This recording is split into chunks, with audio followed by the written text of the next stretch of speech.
Bueno, buenas tardes. ¿Cómo les va? ¿Cómo andan? ¿Todo bien? Bueno, bienvenidos a este segundo Instagram Live de Bariátrica Online. Eh, Vamos a esperar que se sigan sumando. Se está sumando gente, muy bien, Luciana, Beatriz, Alicia. ¿Cómo les va? Marta, Martín desde Mendoza. ¿Cómo estás, Martín? Belén desde Puerto Madryn.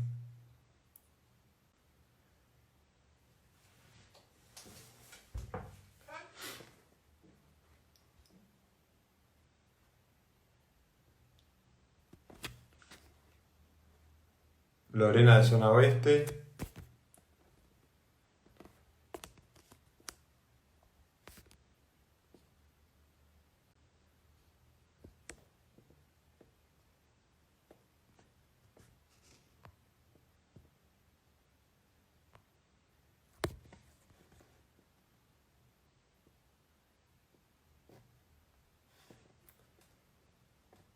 Karina Langone, ¿cómo estás? Bueno, Claudio, ¿todo bien? Bueno, ¿cómo les va? Bueno, vamos a ir arrancando. La idea de hoy es hacer un poco de actualización, hablar un poco sobre coronavirus y obesidad, cómo afecta esta pandemia en general a todos y en particular bueno, a los pacientes, a nuestros pacientes, a las personas que padecen obesidad y sobrepeso. Y la idea también es hablar un poco sobre algunas técnicas de cirugía bariátrica, algunas generalidades, preguntas que nos estuvieron haciendo esta semana. Y hoy tenemos como invitado especial en Bariátrica Online al doctor Damián Pastoni. Lo voy a presentar. Damián es un cirujano plástico, cirujano que ha operado un montón de pacientes que hemos operado nosotros y que luego de continuar con el tratamiento, con la rehabilitación, bajaron de peso y mínimo después de un año de la operación ya están en condiciones de ser operadas. Damián, bueno, las operó y la verdad que las pacientes muy buenos resultados, muy contentos, así que en un rato se va a estar sumando Damián.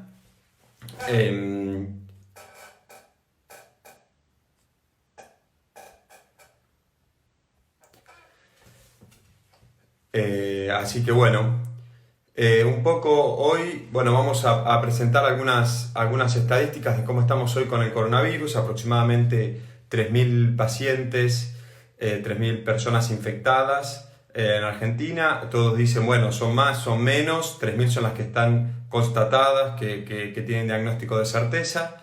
Siempre se supone que puede haber más. Y exactamente vamos a poner como la tabla de Argentina. Hoy tenemos confirmados 3.020 pacientes, recuperados 740 y ahí abajo se ve, no se ve porque está mi 120 y pico, 142 de pacientes que lamentablemente han fallecido. Pero bueno, lo importante es que un montón de pacientes se recuperaron y que los sistemas de salud tienen todavía capacidad para ir alargando a los pacientes. Damián, ¿estás ahí? A ver, ahí creo que está Damián. Vamos a esperarlo un poquito más a ver Damián, si aparece acá.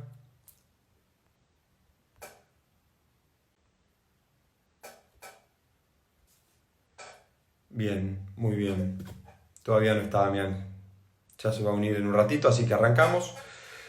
Bueno, entonces nos han preguntado por qué algunos pacientes con obesidad, el COVID, el coronavirus, digamos, puede llegar a ser un factor de riesgo. Es porque la obesidad es una enfermedad que tiene un estado proinflamatorio. Entonces, como ustedes saben o como estuvieron leyendo en los diarios, en todos lados, en algunos pacientes, por suerte son la minoría de los pacientes que se infectan con el coronavirus, pueden tener un cuadro más grave. Por suerte la gran mayoría tiene un cuadro leve, algunos tienen un cuadro de mayor gravedad y otros tienen un cuadro severo. Algunos de los pacientes severos tienen una reacción inflamatoria muy exacerbada y lo que sí se ha visto es que en los pacientes con obesidad a veces esta reacción inflamatoria puede complicar un poco más desde el punto de vista respiratorio. Entonces los pacientes me preguntaban por qué puede complicar desde el punto de vista respiratorio. Bueno, siempre cuando uno tiene obesidad cuesta un poco más la ventilación mecánica, es decir, cuesta más respirar. También, como les decía, hay un estado proinflamatorio que puede generar que esta inflamación se exacerbe y produzca mayor falta de aire.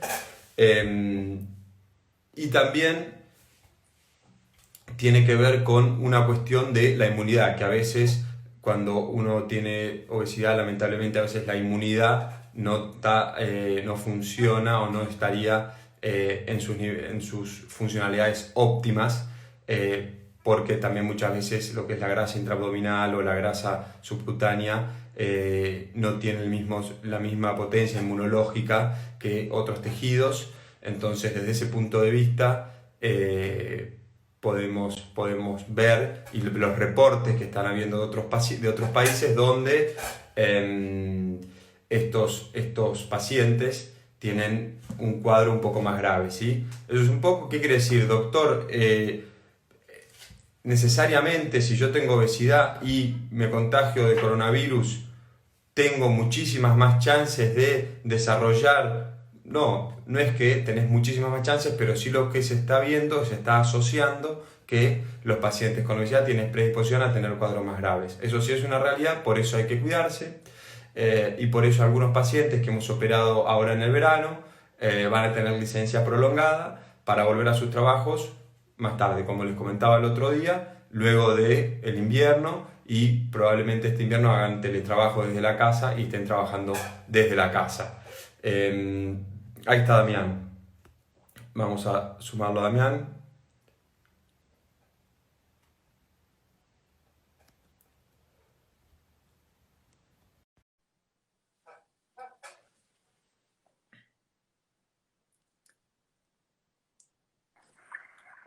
Buenas noches. Hola Damián, ¿cómo ¿Cómo andás? estás? ¿Todo bien vos? Bien, todo bien, por suerte. Bueno, me alegro. Bueno, ahí estaba escuchando lo que vos estabas diciendo. Eh, Quizás es bueno hacer una aclaración que el paciente que ya está operado y que ha bajado de peso sale de ese grupo de riesgo, digamos, sería como un exobeso. Digamos, vos estabas hablando de los pacientes que cursan con obesidad actualmente, digamos.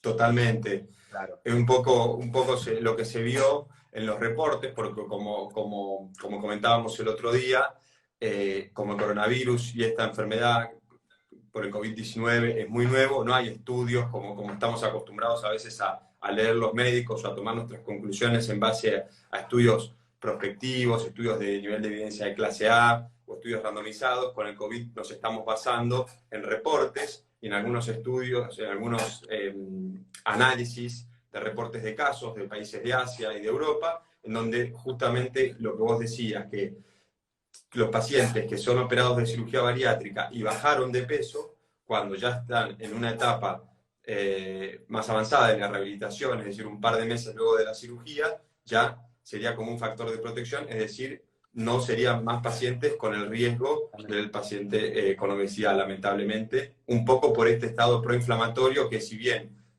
puede ser que todavía tengas que seguir bajando de peso, se controla muchísimo el estado proinflamatorio en los pacientes que ya están bajando de peso por más que no hayan llegado a su meta. ¿Sí? Eso es importante. Exactamente. Perfecto.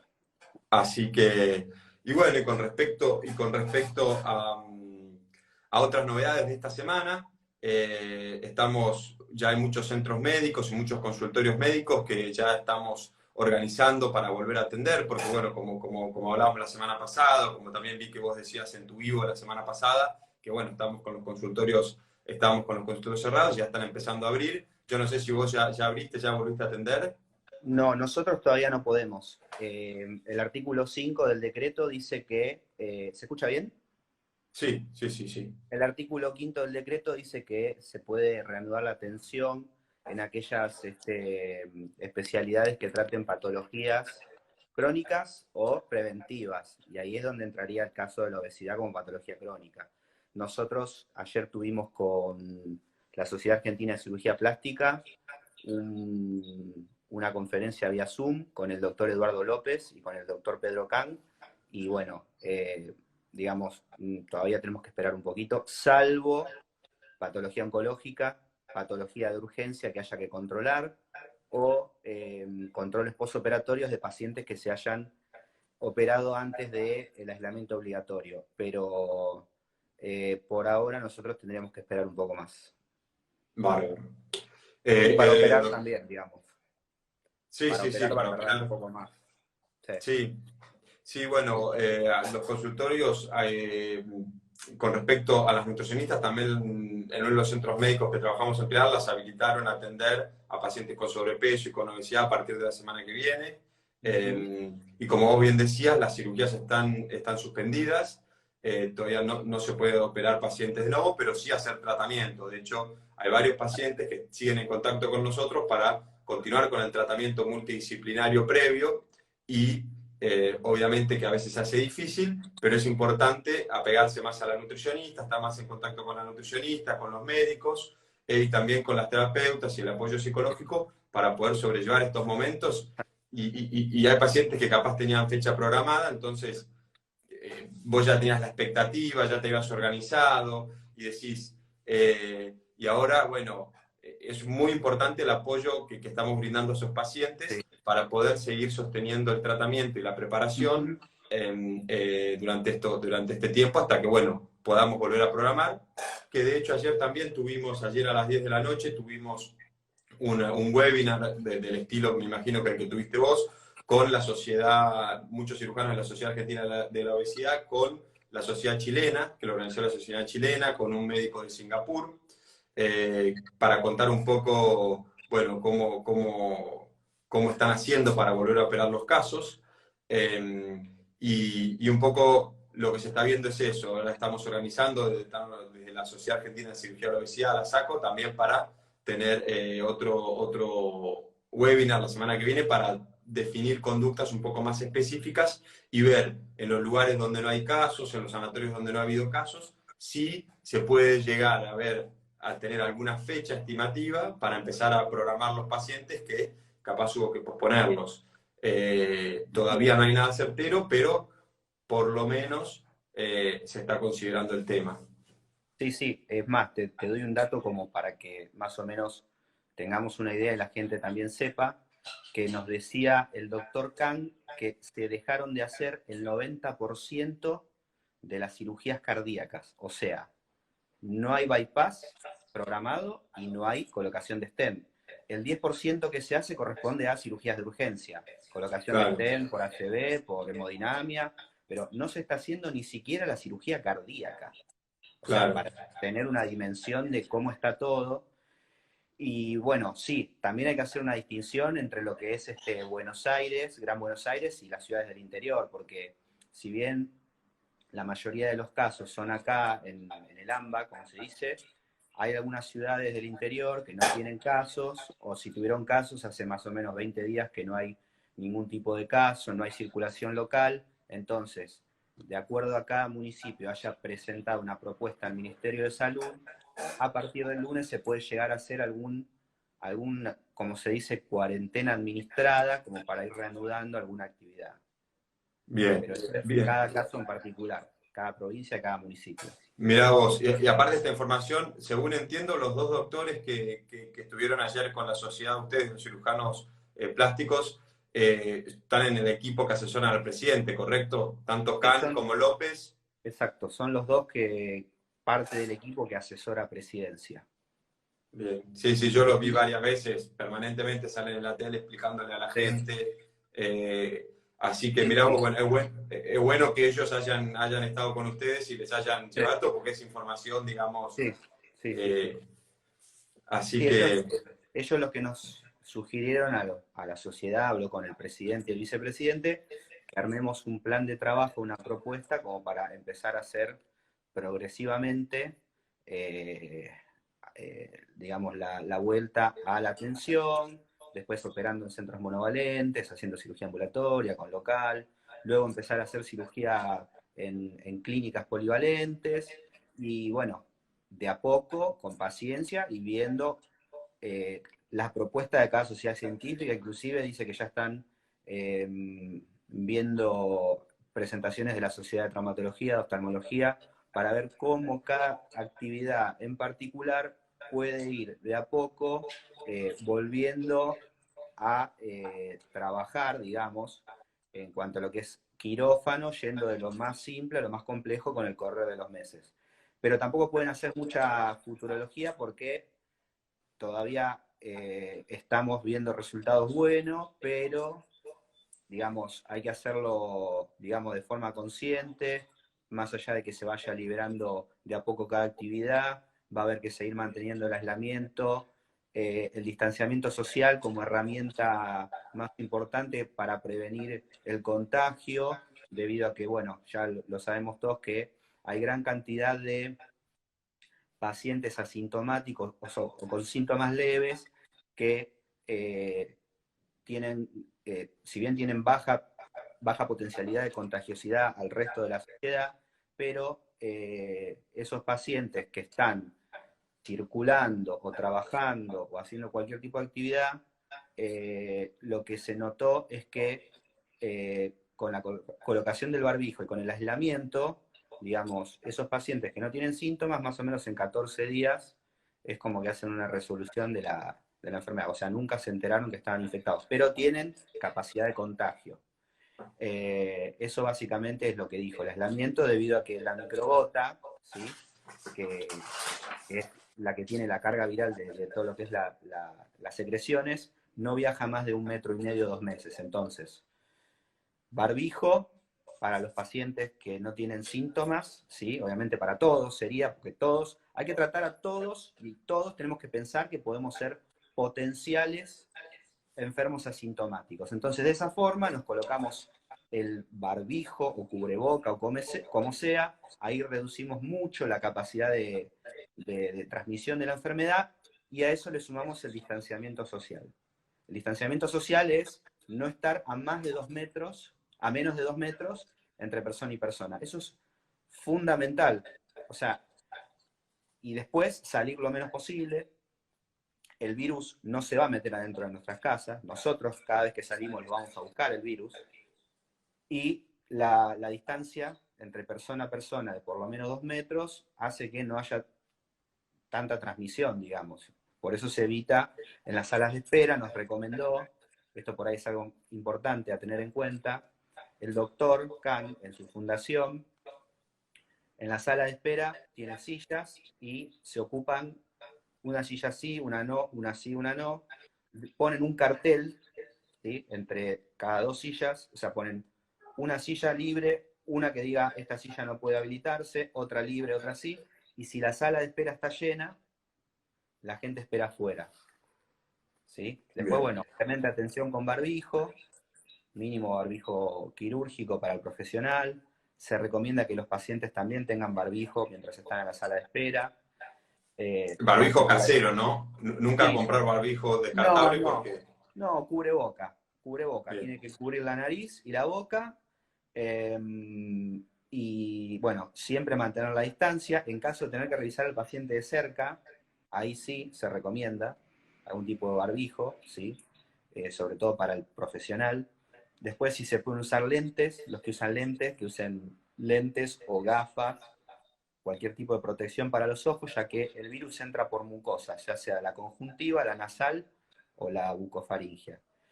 Y después ir desinfectando todo con solución de lavandina, todo lo que es el mobiliario, ¿sí? Todo lo que puede llegar a estar contaminado, ir desinfectándolo entre paciente y paciente. De esa manera se puede empezar a atender tranquilamente, siempre dentro del artículo 5 del último decreto. Sí, Entonces, sí. tomando estas medidas, durante bastante tiempo vamos a estar trabajando así. Bien. Sí, y con respecto a lo que decías, el otro día vi un reportaje a una de las personas que más, que digamos que administra clínicas, uno de los presidentes de las principales obras sociales de acá del país, y decía que les está costando muchísimo conseguir, hacían unas cuentas que no sé cuántos miles de barbijos y de kits descartables necesitaban, entonces les pedían específicamente a toda la población que ni siquiera necesitaste una máquina de coser, te puedes hacer un tapabocas, un barbijo, con un pedazo de tela, le pones una servilleta en el medio, te lo agarrás con 2 gomitas de las orejas y listo. Y pedían específicamente eso, que les está costando llegar al stock mínimo para... Entonces decía, si nosotros no podemos garantizar barbijos, ni hablar, o sea, los barbijos quirúrgicos simples, los N95 y los camisolines, tenemos que cerrar la clínica, decía. O sea, nosotros no podemos arrancar, no podemos tener una clínica con médicos atendiendo sin la protección. O sea, que si la gente se compra todos los barbijos descartables en las farmacias, de algún modo eso nunca va a llegar a los sanatorios, a las clínicas o a los hospitales, entonces van a tener que ir cerrando. Eso es importante. Y la otra pregunta que te quería hacer, Damián, con respecto a la reunión que tuvieron ayer, que me parecen dos expositores importantísimos, porque como están en la comitiva presidencial, claramente yo escucho muchísimo lo que ellos dicen, no tanto del doctor Khan como del doctor López. Y decíamos que, por ejemplo, las cirugías mayores cardíacas no, pues son cirugías que van a terapia y que van a la unidad coronaria, que es como la terapia intensiva cardiológica, y que están varios días internadas. Y vos después también mencionaste las cirugías ambulatorias como primero, y esto ¿por qué te lo comento? Porque en uno de los webinars que tuve la otra semana con cirujanos de China, de Francia, de Italia, de Estados Unidos, de Arabia Saudita, que ya están empezando a operar, sobre todo en Asia y en Medio Oriente, ellos referían esto, que las cirugías, la idea era tratar de hacerlas ambulatorias y de a poco se empezaron a liberar las cirugías ambulatorias y después, bueno, sí, cirugías capaz de un día de internación, como algo progresivo. Y es importante remarcar que nosotros tenemos el protocolo de cirugía bariátrica ambulatoria, que ya tenemos operados decenas de pacientes, tanto de manga como bypass, y que los operamos temprano a la mañana, y si está todo bien, a la tardecita se van a la casa. Hay varios pacientes que nos están viendo que estamos con ese protocolo desde el 2018, publicamos ahora en Estados Unidos una serie inicial de aproximadamente 50 casos, y la verdad que está bueno porque de esta manera, y lo que mencionaban era que el paciente tenía que hacer como una cuarentena obligatoria de 14 días previo a la cirugía, a veces se le hacía una tomografía o un testeo, ¿sí? De acuerdo al protocolo que establezca cada país, pero porque los casos asintomáticos a veces pueden tener lesión pulmonar, entonces con la tomografía más el testeo, más la cuarentena, 15 días antes de la operación, vos podrías asegurar hasta más de un 90% que ese paciente no estaría contagiado y no es asintomático, ¿no? Porque obviamente si tiene algún síntoma automáticamente queda descartado. Y después de la operación, si el paciente se tiene que comprometer a hacer 15 días más de cuarentena. Y de hecho, la Asociación de Cirugía mandó un comunicado para anexar al consentimiento informado un párrafo de COVID, en donde el paciente dice que hizo todas estas medidas necesarias para poder operarse, ¿sí? Porque hay una realidad, que los pacientes te dicen, Tomás, ¿cuándo me operás? O Damián, ¿cuándo me operás? No, te opero en julio. ¿Y por qué en julio y no en junio? Si va a haber virus circulando en julio también, y va, digamos, hasta que no haya vacuna va a haber... Entonces, yo tampoco, si te opero en septiembre, no te voy a poder garantizar, ¿me explico? Entonces, eso es un poco la discusión, pero bueno, lo bueno es que estamos teniendo esa discusión y siempre lo que nos dicen es, tengan en cuenta que podemos estar charlando estos temas de poder empezar a hacer cirugías programadas, pero si llega a haber un pico, automáticamente tenemos que volver a la etapa anterior, digamos. Claro, Como siempre decía, que la cuarentena es muy buena porque te genera unos efectos espectaculares como los que generó acá de contención de la diseminación de la pandemia comparado con otros países como España e Italia, que la verdad que acá por ahora venimos bárbaros. Y después es muy difícil ir relajando las medidas porque, claro, a medida que vas relajando las medidas, empiezan a aumentar los casos. Vos fijaste esta semana que ya hubo más gente en la calle, aumentaron más los casos. Entonces, desde ese punto de vista, todos los pacientes tienen que saber que si vos los contactás o yo los contacto para una probable fecha, si las cosas cambian y es muy dinámico todo, hay que volver para atrás. Y digamos, eso siempre puede llegar a suceder. Sí, exacto. El tema es ir presentando cada sociedad un plan de trabajo, propuestas para ir reanudando de menor a mayor todos los tipos de cirugía y lo que hoy se prioriza es la menor ocupación de cama posible con cirugías selectivas. O sea, Bien. acá el miedo es tener que un paciente que requiere o una internación corta o 24 horas, tener que ocupar una cama de terapia. Entonces, para evitar cualquier ocupación de cualquier cama que puede llegar a terminar en terapia con un paciente de cirugía programada, se suspenden para guardar esas camas para cualquier eventual necesidad de un paciente que requiera cuidado intensivo o respirador por COVID. Bárbaro. Así que eso es lo que están. Me gustaría hacer una aclaración antes de pasar capaz a las preguntas que más nos hicieron los pacientes cuando bueno, se enteraron que vos que íbamos a estar juntos hoy en este vivo. Un par de preguntas de cirugía bariátrica y después bueno, hay un par de temas específicamente para vos, Damián, sobre cómo las tengo anotadas acá, que es cómo es la evaluación, la indicación, las técnicas, las zonas más frecuentes, preparación, posoperatorio, pero antes quería comentarle, por unos pacientes me decían, Tomás, ¿cuál es la mejor cirugía para mí? ¿Manga o bypass? ¿Cuál es la mejor cirugía? ¿Manga o bypass? Y la respuesta es, depende de cada paciente, porque hay que evaluar al paciente con el equipo multidisciplinario, la nutricionista, la endocrinóloga, la psicóloga, y hacer un tratamiento, ir construyendo el tratamiento con el paciente, y en base a eso vamos a ir evaluando muchas variables, como por ejemplo, si tenés diabetes, si tenés hipertensión, el índice de masa corporal inicial, la edad del paciente. No es lo mismo un tratamiento con una paciente de 60 años o de 65 años que con una paciente de 20. No es lo mismo un paciente que capaz pesa 170 kilos y tiene 70 índice de masa corporal que un paciente que pesa 110 y tiene 40 índice de masa corporal o 35 con comorbilidades. Comorbilidades me refiero a hipertensión, diabetes, apneas del sueño. Entonces, en base a eso, vamos a ir viendo los resultados de los estudios que te haces, la endoscopía, el laboratorio, y armando la historia clínica, y en base a eso vamos charlando con el paciente, y de ahí surge cuál es la técnica que más se beneficiaría al paciente, es decir, con qué técnica le estás brindando más beneficio al paciente, o la manga, o el bypass, o inclusive en algunos casos el balón. Entonces, eso me parece importante contestarle a los pacientes que es común, obviamente, porque vos decís, bueno, yo quiero la mejor, ¿cuál es la mejor? Bueno, depende de cada caso y lo vamos charlando y construyendo con el paciente.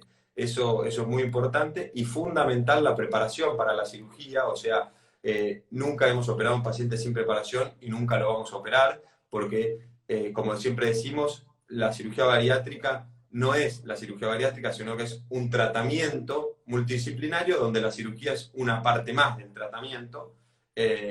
Por eso, de acuerdo al índice de masa corporal y a las características de cada paciente, hay que bajar un 7, un 10%, hasta un 15% antes de la operación, eso depende mucho de cada caso. Eh, y, eh, y también hay que hacer toda la preparación con la nutricionista, ir generando hábitos más saludables, ir generando un estilo de vida más saludable. De nada sirve operarte y nada más, ¿sí? Eso es muy importante y siempre nos gusta remarcarlo, sobre todo para la gente que nos está viendo, los pacientes nos están viendo de primera vez.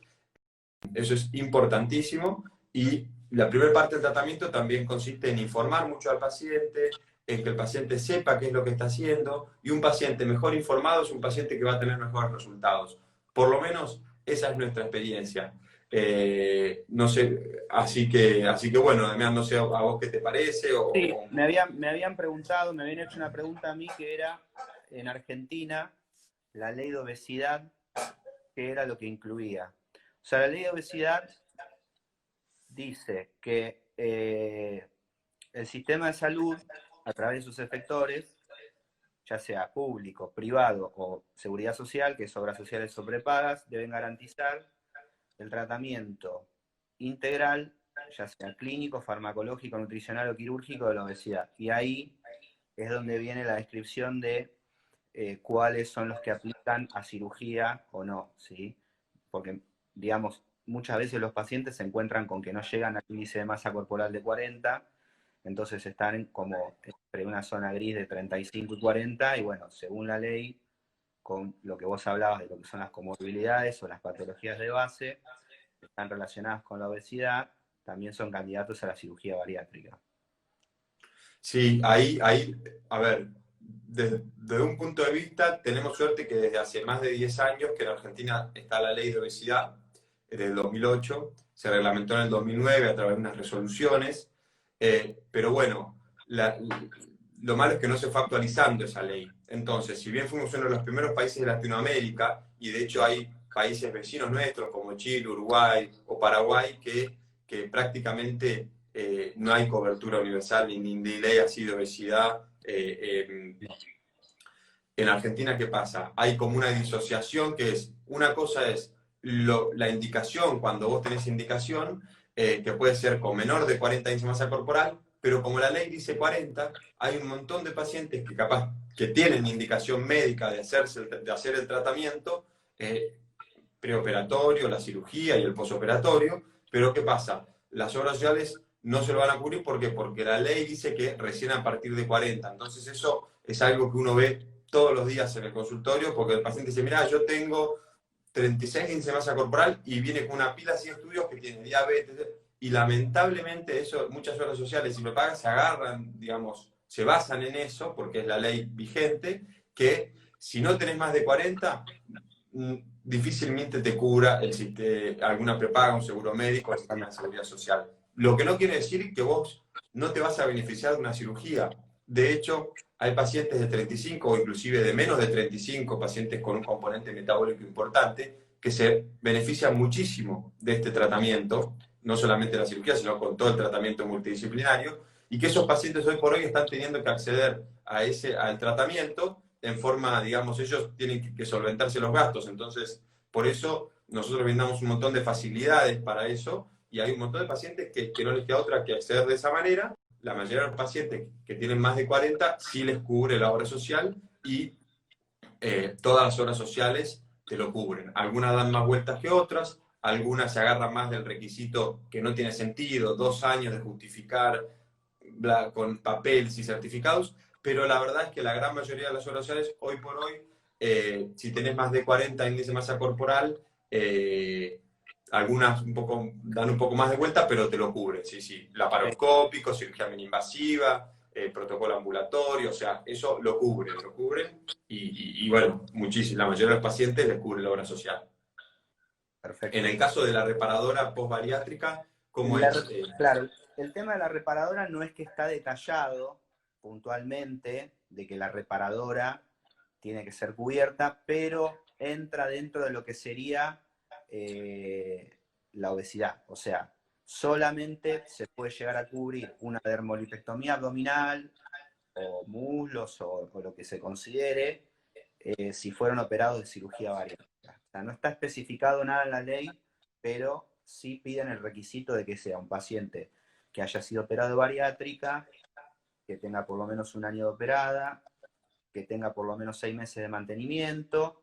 Hay veces que piden una consulta con un médico auditor de la prepaga o obra social para constatar que la paciente bajó de peso, que tiene colgajos, que tiene lesiones en los pliegues, que sean, ya sea micosis, irritaciones que no van a ceder con ningún tratamiento médico, producto de que eso es algo mecánico, es piel que sobra, y bueno, y que la única forma de solucionarlo es haciendo la resección del colgajo.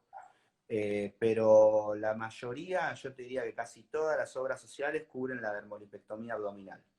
Después hay Bien. que ir viendo por la segunda, que generalmente son los muslos. Y hay otras obras sociales que ya tienen armado como un programa de cirugía reparadora en donde llegan a cubrir hasta 5 zonas. Bien.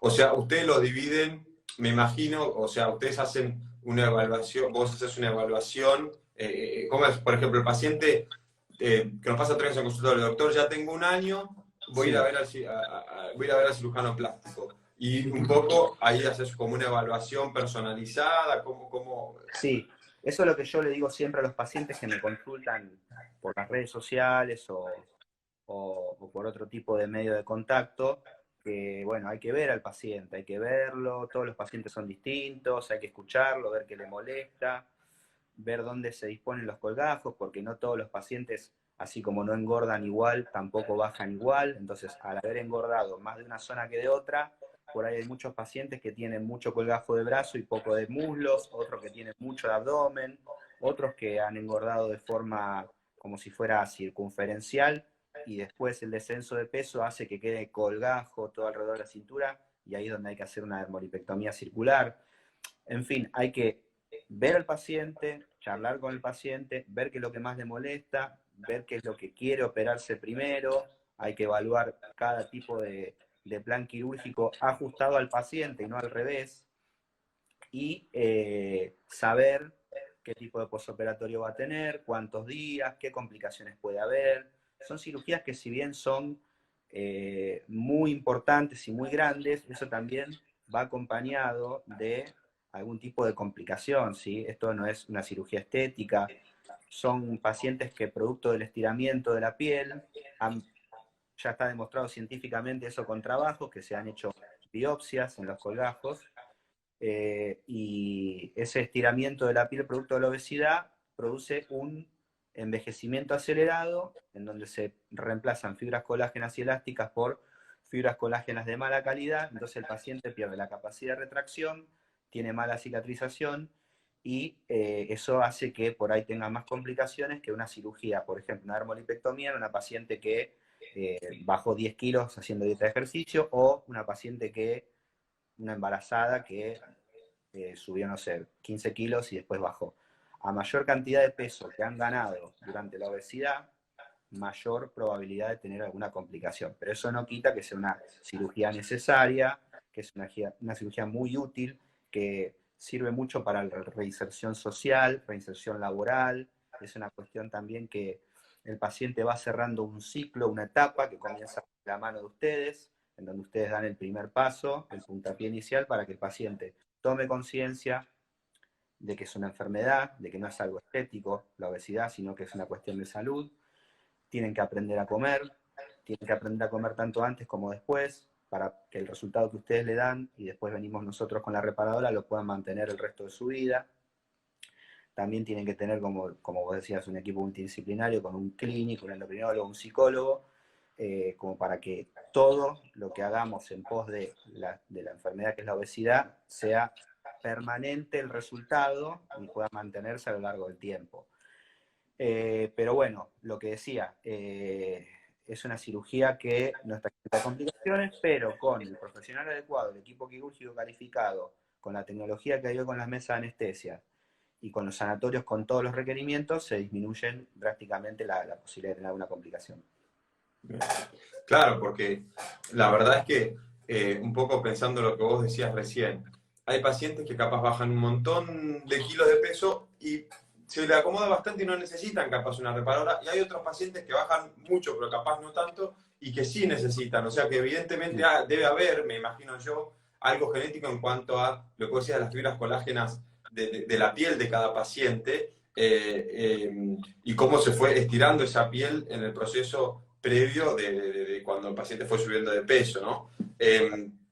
Es importante, y es importante esto que decís, que el paciente sepa de que estas cirugías también son parte de la misma rehabilitación y del mismo proceso de ir recuperando la salud.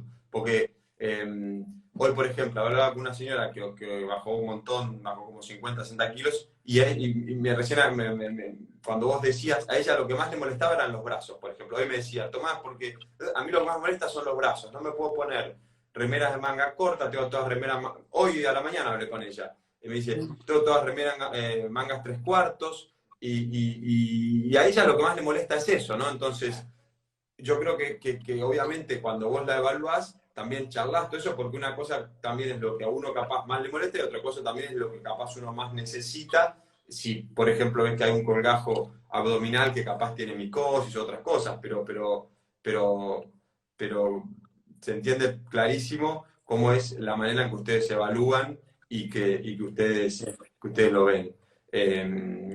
Así que, y el posoperatorio, bueno, es un posoperatorio que se tienen que cuidar. Hoy vi que subiste un video de una paciente que estaba haciendo abdominales, la verdad que Sí, estaba... claro, esa paciente la operé hace 6 meses Mira, de una dermolipectomía abdominal. La paciente hizo un pequeño seroma, que es el seroma, para los que nos están viendo, es una colección líquida, eh, de líquido claro, no es ni sangre, ni pus, ni nada, que se puede llegar a formar después de mucho despegamiento de piel para estirar, traccionar y sacar la mayor cantidad. Y bueno, con drenaje linfático y ultrasonido y reposo y faja, se resolvió. Entonces después tuvo una buena evolución y a los 6 meses me mandó haciendo abdominales, sin ningún Me problema, encantó. una complicación, o sea, otra vida. Perfecto. Damián acá pregunta, ¿dónde atiende el doc Damián? Preguntan. Ahora tenemos un montón de preguntas, pero están preguntando acá. Sí, tengo consultorio en Capital, en Buenos Aires, y tengo consultorio en la ciudad de Saladillo, en el interior de la provincia. Eso Bárbaro, después ahí me pueden preguntar por privado y yo les paso toda la información. bárbaro. Bueno, ¿te parece que contestemos algunas preguntas, Damián? Dale, sí, sí, dale, dale. Recién vi que Amadeo preguntó sobre qué es el argón. Es una pregunta, bueno, bastante específica. ¿Qué es el argón plasma? Eh, Estoy tratando de buscar la pregunta que habían comentado algo. Es una técnica endoscópica para los pacientes que tienen bypass y que se les dilató. Les voy a mostrar cómo es el bypass, que tiene la anastomosis entre el estómago y el intestino. Entonces, después de un tiempo, en algunos casos, se ve ahí, arriba donde está lo azul, donde está la unión del estómago con el intestino, ahí se hace una anastomosis, que eso se calibra con una sonda calibradora, que puede ser de 1,5 cm, 1 cm, 1,2 centímetros, generalmente queda la anastomosis. Y después con el tiempo esa anastomosis se puede dilatar y se puede agrandar. Entonces la técnica del argón, que es una técnica endoscópica, que por la boca se pone un endoscopio, que es como un electrobisturí que larga argón. Entonces ese argón, ¿qué hace? Quema esa boca de la anastomosis que está un poco dilatada. Entonces suponete que la anastomosis está en 2,5 cm. Cuando vos la quemás, eso después hace una cicatriz, esa cicatriz se retrae y achica el tamaño de la anastomosis. La verdad que el argón ayuda un poco, pero bueno, tampoco es, como decía una paciente, vi que ahí puso, que tampoco es una solución mágica. Claramente no, pero eso es el argón, Amadeo. Después, eh, otra pregunta, a ver. Doctor, me parece casi 1 año y medio, feliz de mi descenso de peso. Esta no era pregunta, estoy desde el principio. Porque después, viste, si no vas desde el principio, capaz contestás una pregunta final y después te tira. Entonces, Doc, ¿por qué no puedo terminar de mi anemia? Que hace 11 meses me operé.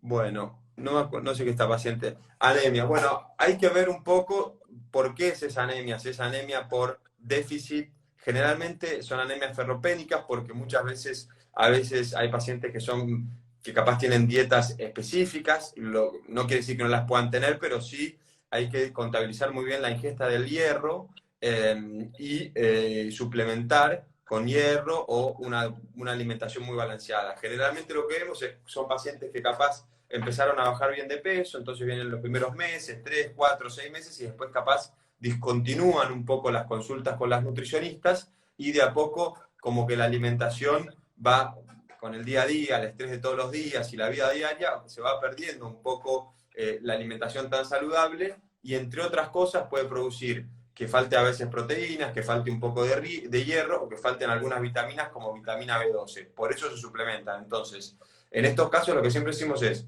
mándenos una consulta por privado, vemos el laboratorio y vemos qué es cada caso, ¿sí? Pero esto se soluciona, se suplementa y no es un problema que y acá decía, ¿los ya operados tenemos el mismo riesgo que los obesos? No, esta pregunta la contestó Damián que no. Eh, Yo tengo una pregunta para hacerte, sí. porque a mí, cuando vienen los pacientes después de un año eh, para hacerse la cirugía reparadora, muchos pacientes vienen a buscar digamos, los prequirúrgicos después, que ya se habló todo, y ahí salta una anemia. Entonces uno interroga un poco. Y para aclarar bien el tema de los multivitamínicos, en realidad muchos pacientes los dejan de tomar porque sí, otros no van más a controles. Otros son pacientes, hay muchos pacientes en edad fértil que tienen menstruaciones abundantes, entonces se acostumbran a vivir con un valor de anemia, ¿sí? Bajo, que si bien no les trae ningún inconveniente, pero no son aptos para hacer la cirugía reparadora. cómo es el manejo de los suplementos en el posoperatorio de un paciente bariátrico? Mira, la suplementación es fundamental, sobre todo en el primer año. ¿Por qué? Porque los primeros meses después de la operación, obviamente vas a tener una progresión del plan alimentario progresivo. Vos cuando te operás estás en dieta líquida y después de la operación tenés una semana, 10 días, 15 días de una dieta líquida, que hoy por hoy no es dieta líquida porque tenés papillas y tenés verduras, ¿sí? Procesadas, y vas a ir progresando. Hay pacientes que capaz a los 10 días ya están comiendo pollo procesado, o sea, hoy en día se ha avanzado muchísimo en eso, pero es fundamental la suplementación. ¿Por qué? Porque uno está en un estado catabólico, es decir, donde uno está bajando masa muscular, bajando masa grasa, por eso también puede debilitarse un poco el pelo, las uñas, a partir de los 2, 3 meses de la operación hasta el año, y después eso se restituye, ¿sí? Pero es por la misma razón. Entonces, es fundamental la suplementación, sobre todo durante el primer año, y si es bypass, de por vida. Con la manga, depende de los casos. Si el paciente quiere tomar vitaminas, seguimos, y si hay pacientes que están con una buena dieta equilibrada, que tienen... Porque no es que el paciente quiere hacerlo o no quiere hacerlo, es si el paciente tiene una vida que lo puede hacer, porque si vos estás trabajando todo el día en la calle, a veces se complica para poder tener una dieta muy equilibrada. Entonces, a esos pacientes capaz sí vamos a seguir más tiempo con la suplementación. Era como vos decías recién, adaptar el tratamiento al paciente, digamos, ¿no? O sea, tratar de hacer algo realizable, algo que sea sostenible en el tiempo. Pero en concreto las suplementaciones, después, el primer año de la operación son 2 complejos multivitamínicos por día y una inyección mensual, ¿sí? Además de si hay que suplementar con hierro en algunos casos, o capaz chicas que ya vienen con historial de anemias a repetición, a veces que se pueden operar porque se optimizan para la cirugía, o pacientes como vos comentabas el otro día en el vivo que hiciste, de pacientes talasémicos. Entonces son todos casos que merecen un análisis extra, pero que tranquilamente se operaron y se van a seguir operando y no hay problema. Sí. Sí, de hecho yo les exijo una hemoglobina de 12 como mínimo para hacer cualquier cirugía. Entonces yo me he Vale. encontrado con pacientes que en el prequirúrgico sale una hemoglobina de 6 y, digamos, el mismo cuerpo tiene mecanismos compensatorios para que el paciente no tenga ningún síntoma, y viven con una hemoglobina de 6. Y si no fuera porque van a hacerse la reparadora, quién sabe cuántos años de su vida manejan esos valores. Claro. Bueno, el otro día había una paciente que te consultó, creo que la operaste, Natalia se llama, no puedo dar el apellido por confidencialidad, pero una paciente que operé yo, que ella tenía anemia, le tuvimos que posponer la cirugía por la anemia, ella, una chica joven con diabetes severa, o sea, tiene un componente genético bastante importante la diabetes, se hizo un bypass, tenía 40 índice de masa corporal, remitió la diabetes, está controlada, y bueno, ella ya venía con historias de anemias. De hecho me acuerdo que creo que la teníamos que operar en agosto y la terminó operando en octubre porque tuvo que hacer un tratamiento intensivo con hierro endovenoso y todo, y era a causa de origen ginecológico, y el otro día vi que te habló, Sí, y sí, me sí. puse contento, digo, qué bueno. Sí, sí. Eh, Se da y a ver acá. se da mucho en mujeres en edad fértil que ya vienen con antecedentes de menstruaciones abundantes y sumado a una cirugía bypass, eso hace que si no toman el suplemento van a tener anemia. Bárbaro. Dice, fui paciente oncológica hace 30 años, tengo 40 kilos de sobrepeso, ¿podría operarme de bypass? Claramente no es una contraindicación, hay que evaluarlo. De hecho, hace poco, ahora, si no me equivoco, el 14 de marzo operamos una paciente también con antecedentes oncológicos que los había superado. A veces, de acuerdo a qué patología oncológica hayas tenido y de acuerdo a la medicación que tengas que seguir tomando en el futuro, uno elige más la manga, pero por una cuestión de las medicaciones que tenés que seguir tomando, ¿sí? Pero si te operaste hace 30 años, yo te diría que en principio ya es una enfermedad superada, y se podría evaluar perfectamente el bypass. Así que en eso no habría... Ah, mira, Catalina de Paraguay, ¿cómo andas? Catalina y Cristina, las dos son pacientes. Voy a pasar para... No me quiero saltear preguntas. Tomás después va a contestar preguntas y... Pasé por las manos de ambas. Confíen en el criterio de cada uno. Excelente. Saludos a los dos. Viviana. Ah, sí. Viviana, sí. Sí. Sí, Es Viviana, divina, sí. Viviana. Me acuerdo cuando vino con que... Porque después de la operación se necesita una faja, ¿no, Damián? Sí, sí, sí. La faja la tiene que usar en la cirugía de dermolipectomía. Bueno, ella le hicimos casi todo. Yo le hice dermocircular con ancla y utilizó una faja abdominal durante 2 meses y después hicimos brazo con levantamiento mamario. Y ahí tuvo que usar unas mangas y un corpiño deportivo también por 45 días más o menos. Bárbaro. Ujú. Buenísimo. Acá una paciente dice, sí, mínimo cambio de hábito alimentario, no se puede operar. La pasan mal o no bajan lo que corresponde, totalmente. Otra paciente, operada desde noviembre de 2019 y feliz con mis logros, gracias a los equipos. Eh, bueno, acá preguntan una pregunta bastante técnica, pacientes operados de mangas que requieren reconversión.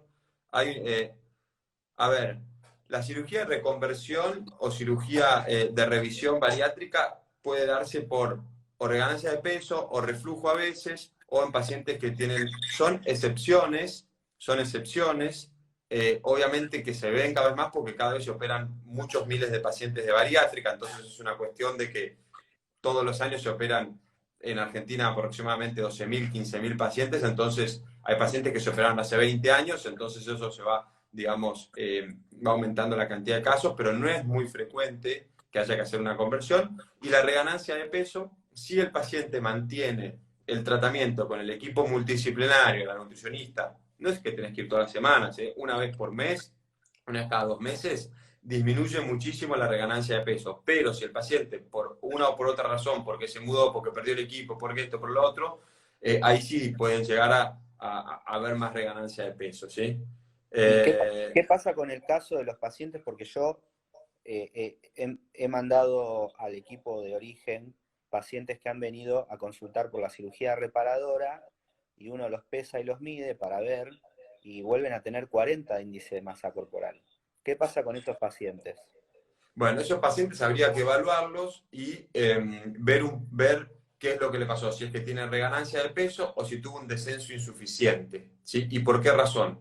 Por ejemplo, tengo una paciente que me contactó el viernes, que ella tiene hecho un bypass, que es una de las cirugías más potentes para los pacientes que tienen más de 45 índice de masa corporal. Si tenés menos de 45, alrededor de 40, podría ser mango bypass, eso no hay problema, pero siempre cuando tiene más de 45 decimos, bueno, de acuerdo, el paciente, como siempre digo, si es una chica joven, capaz recomendamos más la manga por la cuestión de los embarazos. Si es alguien más grande o que no quiere tener hijos, capaz más de 45, como primera opción puede ser el bypass.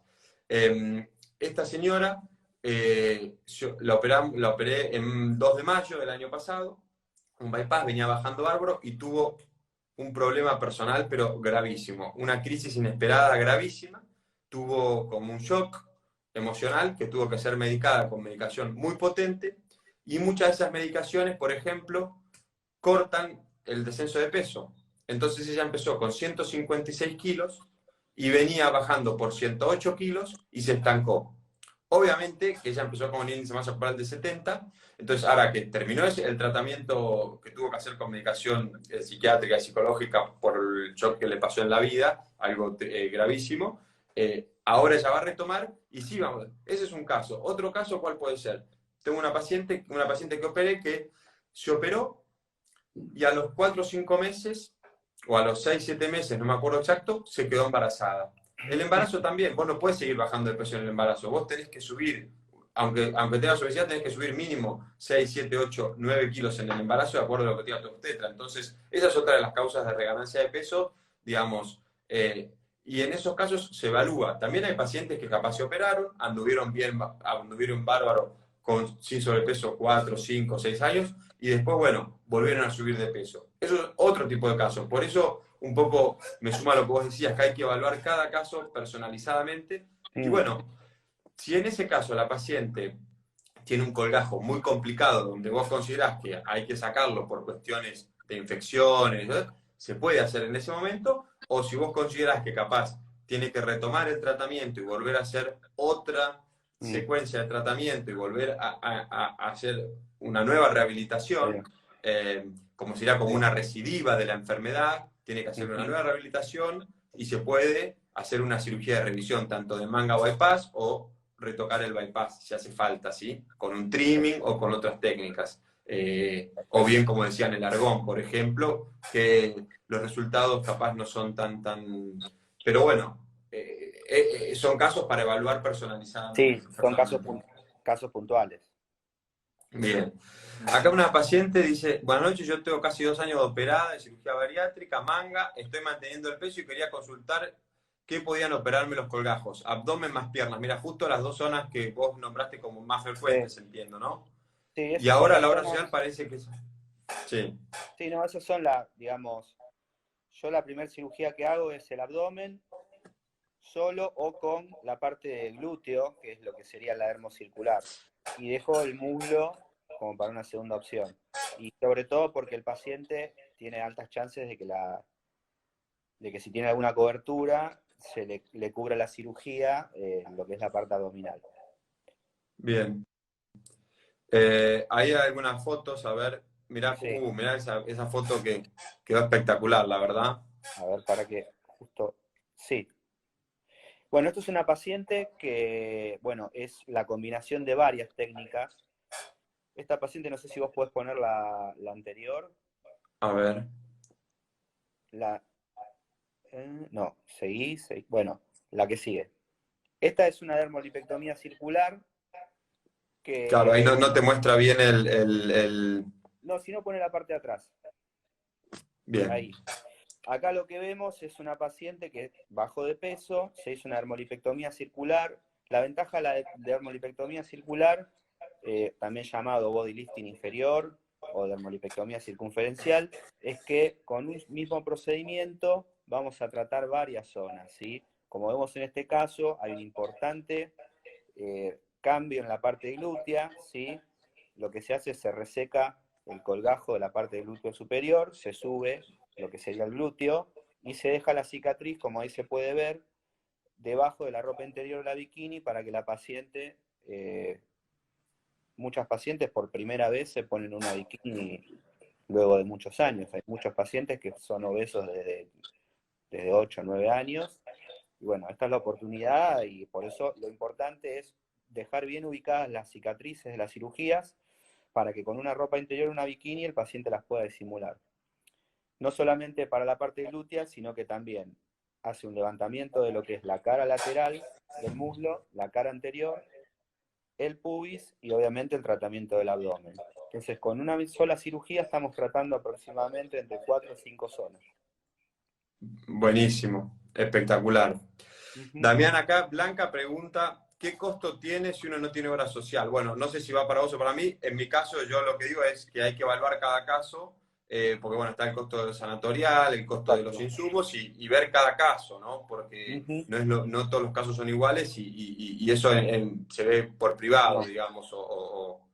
exacto. Bien. Sí, Falta un minuto, Damián, porque se ve que ya llegamos a la hora, se sí, pasó rápido, la verdad. Eh, volando. dice, falta un minuto, supongo que se cortará, ¿no? A las 9 se corta. O Bueno, sea, en una hora se igualmente, corta. bien, igualmente lo voy a grabar y después Dale, lo subimos y te lo paso así también lo subís. No dale. sé si vos querías comentar algo más, no pudimos No, contestar todas las preguntas, pero bueno, sí, se pasó rápido. No, bueno, que